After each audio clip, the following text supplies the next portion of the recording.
Bonjour, bonjour, bonjour. Comme dirait Nikki. Oui, je dis bonjour parce que sinon Mao va encore dire que je suis mal polie. Aujourd'hui, Buffy contre les vampires.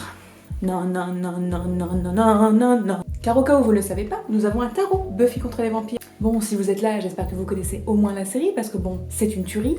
Puis si tu la connais pas, bah va la voir parce que pour le coup, elle n'a pas pris une ride. Je pense même qu'elle était un peu en avance sur certaines choses concernant certaines choses. Gloire à Giles, gloire à Anya, gloire à Willow et Tara, et forcément à Buffy. Et puis ça va faire plaisir à ma meuf parce que Sarah Michelle Gellar, ils sont Nicolas Cage, donc tu vois. Donc toi, petit fan qui regardait la trilogie du samedi pendant les années 2000, eh bien qu'en est-il de ce tarot? Va-t-il te donner entière satisfaction? Bon, je vais pas attendre 15 ans, oui. Première étape, dans tout bon déballage, les cartes. C'est à l'envers. Tu vois, elles sont de bon format, elles sont vraiment très mignonnes, tu les prends en main, alors bon, elles ont pas de tranches dorées, mais on l'excuse, c'est Buffy. Sinon, les illustrations, elles sont sublimes. De toute façon, j'ai l'impression de dire ça à chaque fois qu'on fait un tarot, mais elles sont sublimes. Elles sont dans des tons violacés, rose, rouge, un peu jaune.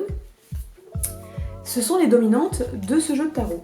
Et elles vont forcément, comme le tarot Camelot, regorger de clins d'œil. Même moi qui ai vu la série, même ma meuf qui est méga fan, des fois on est un peu là genre merde, c'est qui ça déjà? Donc tu vois, ils ont vraiment été chercher les petits détails. Et tout comme Camelot, la correspondance entre certains personnages et leur signification, elle est pas mal. On va un petit peu se marrer. Bien sûr, tu peux y jouer en ne connaissant pas Buffy, parce que de toute façon, il est très beau. Regardons un petit peu ce qui se trame du côté des arcanes majeures. Donc elles sont évidemment inspirées du tarot de Marseille, mais parfois il faut un petit peu chercher quand même pour retrouver la comparaison. Petit tour de ce que nous pouvons avoir. La roue de la fortune avec la première tueuse. Le monde, car oui, Buffy c'est un petit peu notre monde une fois qu'on a vu la série. Mais Buffy, c'est aussi l'empereur, parce que... Buffy quoi.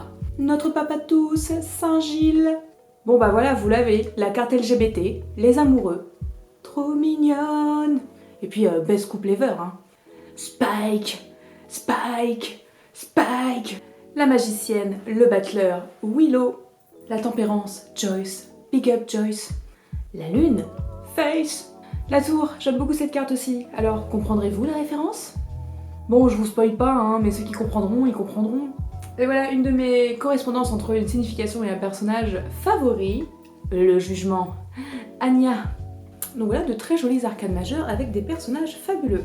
Qu'en est-il des mineurs? Pour les mineurs, c'est vraiment pas compliqué, on reprend le même système, cette fois-ci avec les pentacles qui peuvent remplacer les deniers par exemple, les calices qui vont être les coupes, les pieux qui vont être les bâtons, les faux, les épées. On retrouve toujours le même style de carte et toujours avec des références croustillantes.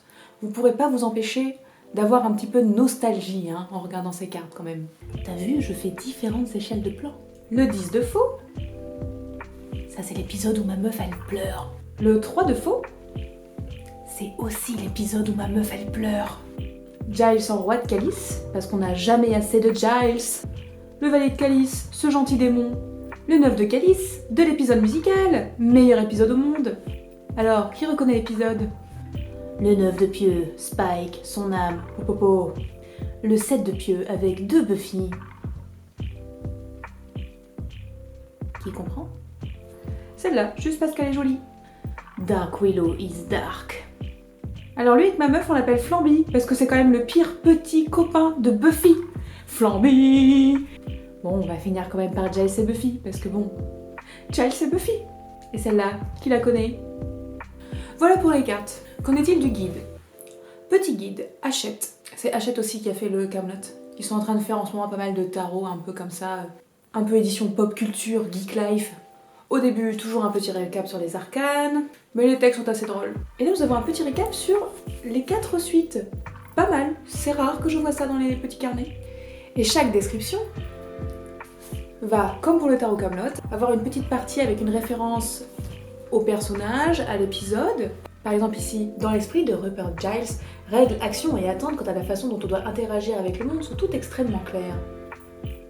Et ensuite, la signification des cartes à l'endroit et à l'envers.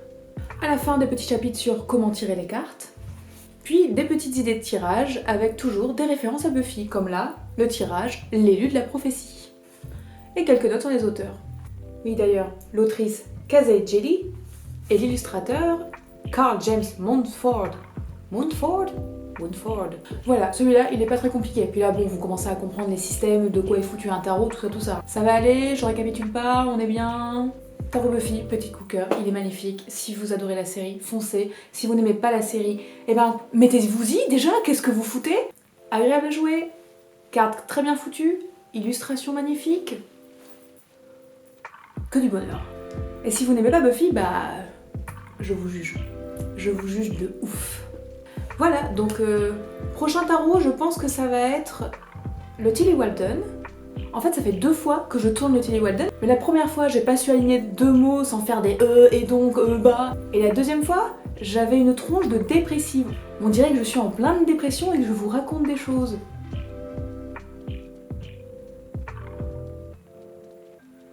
En même temps, c'est plutôt raccord.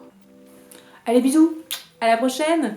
Oui, cœur coréen parce que j'ai fait des vidéos sur BTS aussi. Ouais, y a pas encore de tarot BTS, c'est dommage.